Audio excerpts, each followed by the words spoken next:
Selamat pagi anak-anakku kelas 3, khususnya yang beragama Katolik. Salam jumpa lagi pada pembelajaran kita hari ini. Namun sebelumnya kita berdoa terlebih dahulu. Marilah kita berdoa dalam nama Bapa dan Putra dan Roh Kudus. Amin. Allah Bapa di dalam surga, Allah Tritunggal yang Maha Kudus, Bapa, Putra dan Roh Kudus, puji syukur berlimpah kami haturkan kepadamu, karena begitu besar kasih penyertaan-Mu, sehingga Engkau sudah mempertemukan kami di pagi hari yang indah ini. Terima kasih ya Bapa. Saat ini kami akan belajar mengenai seorang tokoh yang terkenal, yaitu Musa. Kami memohon semoga Engkau senantiasa mencurahkan rahmat Roh Kudus-Mu kepada kami, sehingga apa yang kami pelajari hari ini dapat kami lakukan dalam kehidupan kami sehari-hari. Buatlah kami supaya peduli dan berani untuk membantu orang-orang yang mengalami penderitaan dan penindasan seperti yang dilakukan oleh Musa kepada bangsa Israel. Kami percaya bahwa Engkau senantiasa menyertai kami. Berkatilah kami dan semua anggota keluarga kami. Akhirnya ya Bapa, kami taruhkan segala kegiatan kami dari awal, pertengahan, dan mulai berakhir hanya di dalam nama-Mu. Demi Kristus pengantara kami. Amin. Dalam nama Bapa dan Putra dan Roh Kudus. Amin. Anak-anakku sekalian, pembelajaran kita kali ini yaitu dengan materi yang kelima tentang kisah Musa. Di dalam pembelajaran ini kita akan mencapai tujuan, yaitu 1. Mampu menceritakan kisah Musa memimpin bangsa Israel keluar dari perbudakan di Mesir. Yang kedua, mampu menyebutkan hal yang patut diteladani dari tokoh Musa. Dan yang ketiga, mampu menjelaskan bahwa Tuhan selalu menyertai orang yang berani membela sesamanya dari penindasan. Nah, anak-anak sekalian, sekarang Ibu meminta kalian untuk memperhatikan gambar berikut. Ini ada 2 gambar yang Ibu beri, gambar pertama dan gambar kedua. Nah, ini gambar pasti tentang orang-orang atau relawan yang sedang membantu orang-orang yang tertimpa bencana banjir. Nah, di sekitar kita masih banyak orang yang menderita atau berkesusahan. Mengapa orang menderita? Dan apa penyebabnya? Tentu karena berbagai penyebab yang membuat orang menderita, antara lain bencana alam seperti gempa bumi, tanah longsor, angin ribut, dan banjir seperti yang terlihat pada gambar berikut ini.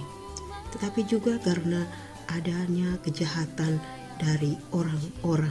Misalnya orang-orang yang merasa dirinya berkuasa, dia menindas dan menjadikan orang-orang sesuka hatinya, bahkan merampas hak-hak orang yang lemah.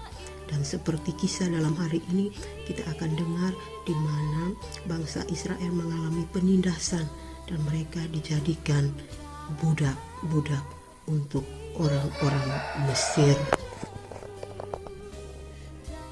Nah, anak-anak sekalian, untuk lebih memahami siapakah tokoh Musa, baiklah kita akan membaca kisah Musa di dalam kitab Keluaran bab 14 ayat 5 sampai dengan 31. Ibu meminta anak-anak untuk menyiapkan Alkitab dan membuka kitab suci Perjanjian Lama, yaitu pada kitab Keluaran, kitab yang kedua, bab 14 ayat 5 sampai dengan 31. Ibu meminta anak-anak setelah kalian membuka lalu membaca ayat demi ayat. Ibu tahu pasti anak-anak di rumah sering belajar membaca dan minta pertolongan atau bantuan orang-orang yang ada di rumah. Baiklah anak-anak sekalian, kalian sudah membuka kitab Keluaran bab 14 ayat 5 sampai dengan 31. Ibu coba untuk memberikan penjelasan sedikit. Dalam kitab ini diceritakan tentang perjuangan Musa yang membebaskan bangsa Israel keluar dari perbudakan di Mesir. Siapakah Musa itu? Nah, anak-anak, kalian tentu masih ingat pembelajaran kali lalu, yaitu kisah-kisah tentang Yusuf. Setelah Yusuf menjadi penguasa di Mesir, ayahnya Yakub dan saudara-saudaranya berpindah ke Mesir.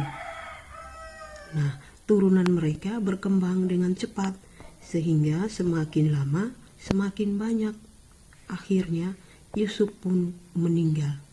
Nah, keturunan Yusuf disebut hingga sekarang disebut dengan bangsa Israel. Raja Mesir takut bangsa Israel akan lebih banyak dan menguasai bangsa Mesir. Maka Raja Firaun, Raja Mesir waktu itu raja yang paling kejam, mulai menindas bangsa Israel. Mereka harus bekerja keras dan dijadikan budak, serta anak laki-laki bangsa Israel yang baru dilahirkan harus dibunuh dan dibuang ke sungai Nil. Nah anak-anak, saat itu ada seorang bapak dan ibu, yaitu Amram dan Yokebed. Mereka ini adalah keturunan bangsa Israel dari suku Lewi. Mereka mempunyai seorang bayi laki-laki.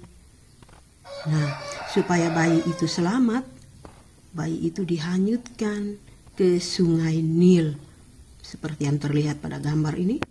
Lalu sambil diawasi oleh kakaknya yang bernama Maryam dari pinggir sungai. Setelah dihanyutkan, ditaruh di dalam keranjang, bayi itu kemudian ditemukan oleh putri Firaun yang saat itu sedang mandi di sungai Nil. Putri Firaun, lalu bayi ini dibawa oleh putri Firaun ke istana Firaun. Bayi ini dinamai Musa. Musa mempunyai arti yaitu yang diselamatkan dari air. Kemudian bayi tadi dibawa ke istana dan dirawat oleh ibunya Yokebed. Jadi waktu itu dia dibawa ke istana tapi tidak ada orang yang merawat. Lalu kakaknya Maryam memberitahu kepada putri Firaun bahwa ada seorang ibu yang bersedia untuk merawat. Dan ternyata ibu itu adalah ibu dari bayi Musa, tanpa sepengetahuan Raja Firaun. Nah, Musa tumbuh menjadi pria dewasa yang tampan dan menjadi kesayangan Raja Firaun. Tetapi lama-kelamaan ia tahu bahwa dirinya adalah keturunan orang Israel yang diperbudak di Mesir. Nah, anak-anak, pada suatu hari Musa karena melihat penindasan kepada orang-orang Israel, dia membunuh mandor Mesir yang sangat kejam terhadap orang Israel. Kemudian Musa lari ke negeri Midian karena takut kepada Firaun. Di negeri Midian, Musa bekerja sebagai seorang penggembala domba. Domba-domba itu milik Yitro. Kemudian ia menikahi anak Imam Yitro yang bernama Rehuela Sipora. Nah, Tuhan tidak senang melihat penindasan kepada bangsa Israel. Karena kita tahu bahwa bangsa Israel itu adalah bangsa pilihan Allah, bangsa kesayangan, umat kesayangan Allah. Maka ketika ia sedang menggembalakan domba di gunung Horeb, Musa bertemu Tuhan di dalam rupa semak menyala. Musa diutus untuk memimpin bangsa Israel pulang ke tanah Kanaan. Tanah Kanaan itu tanah yang dijanjikan oleh Allah kepada bangsa Israel. Saat ia diutus, Musa tidak percaya, tapi kemudian Tuhan memberikan dia sebuah tongkat.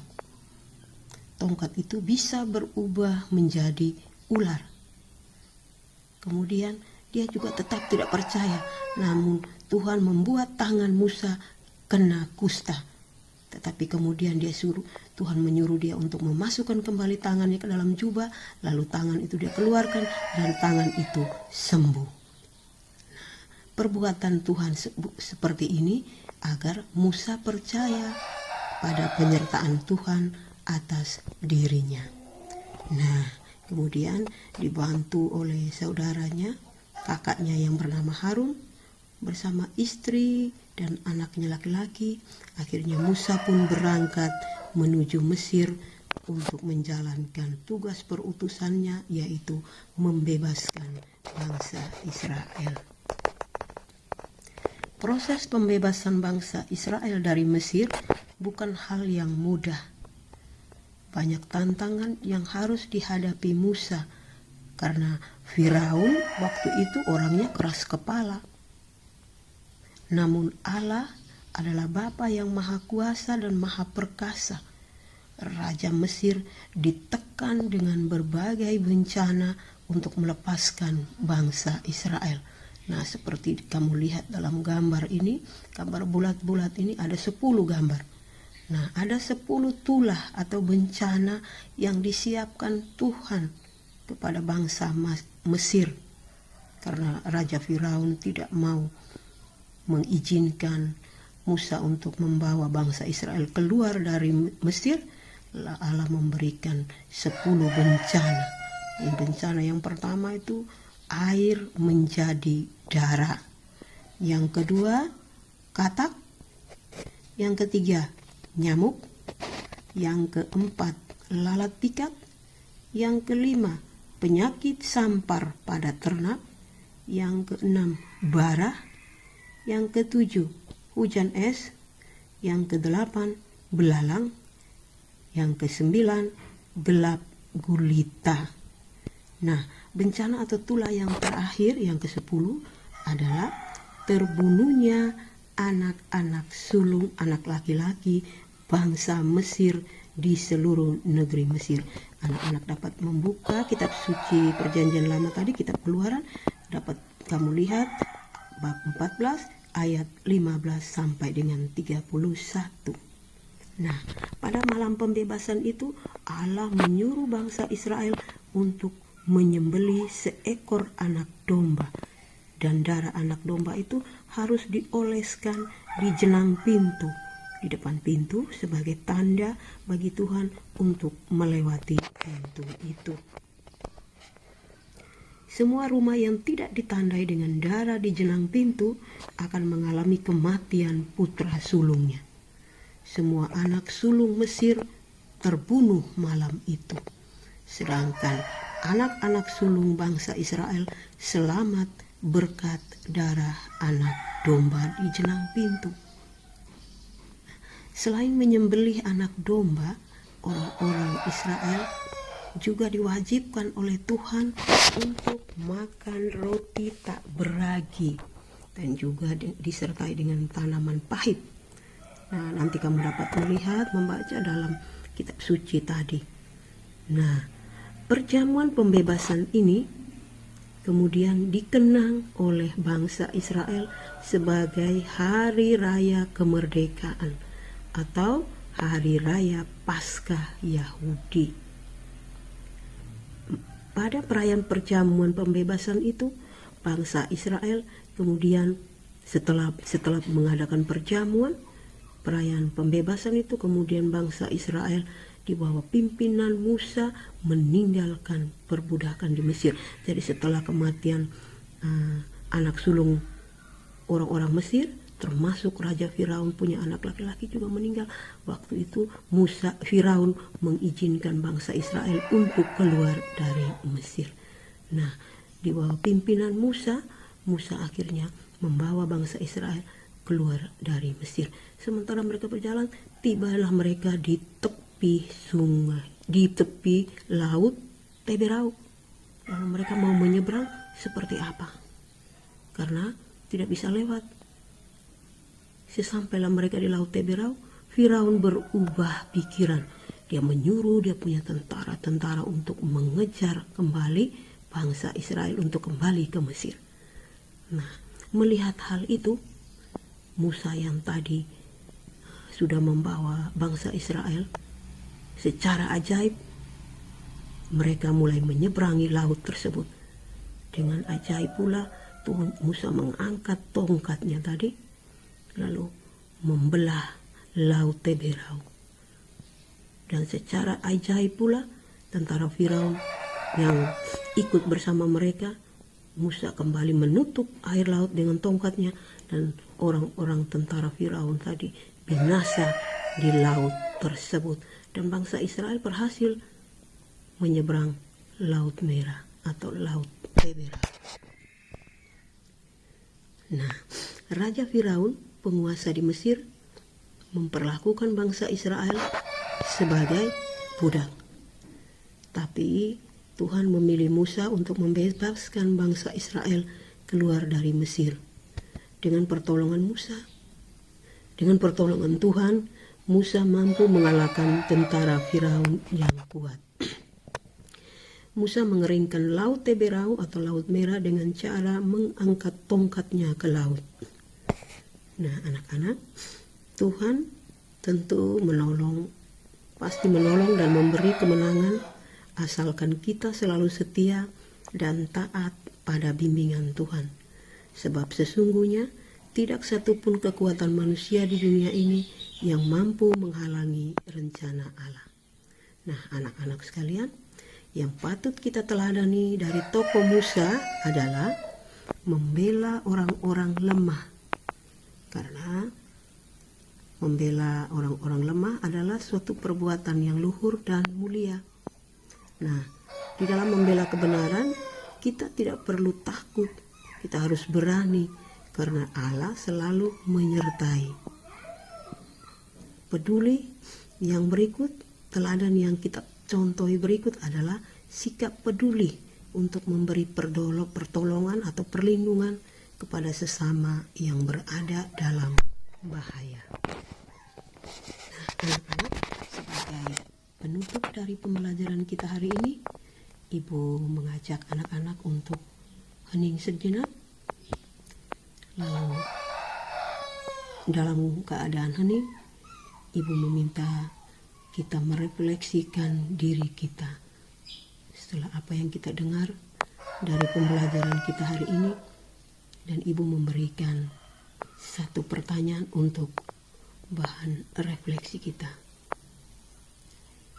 Apakah saya berani membela teman yang dianiaya atau diperlakukan tidak adil?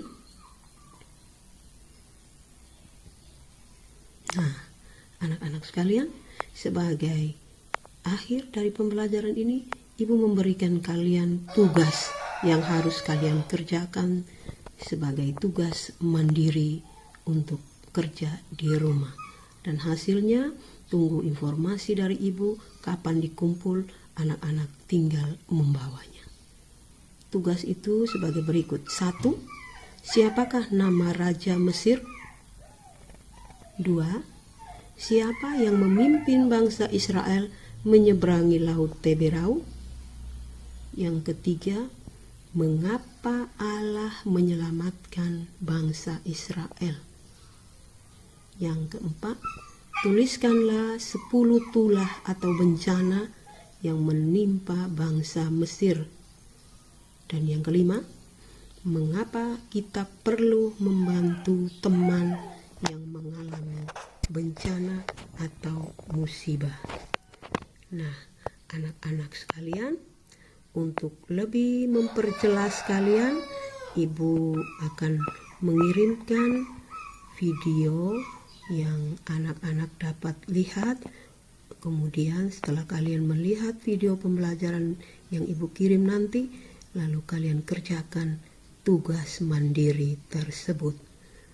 Baiklah anak-anak sekalian, Sekali lagi Ibu ucapkan terima kasih karena sudah mengikuti pembelajaran kita pada pagi hari ini. Ingat, jaga kesehatan kalian, jangan lupa berdoa. Sampai jumpa pada pembelajaran kita berikutnya. Salve, Tuhan memberkati kita.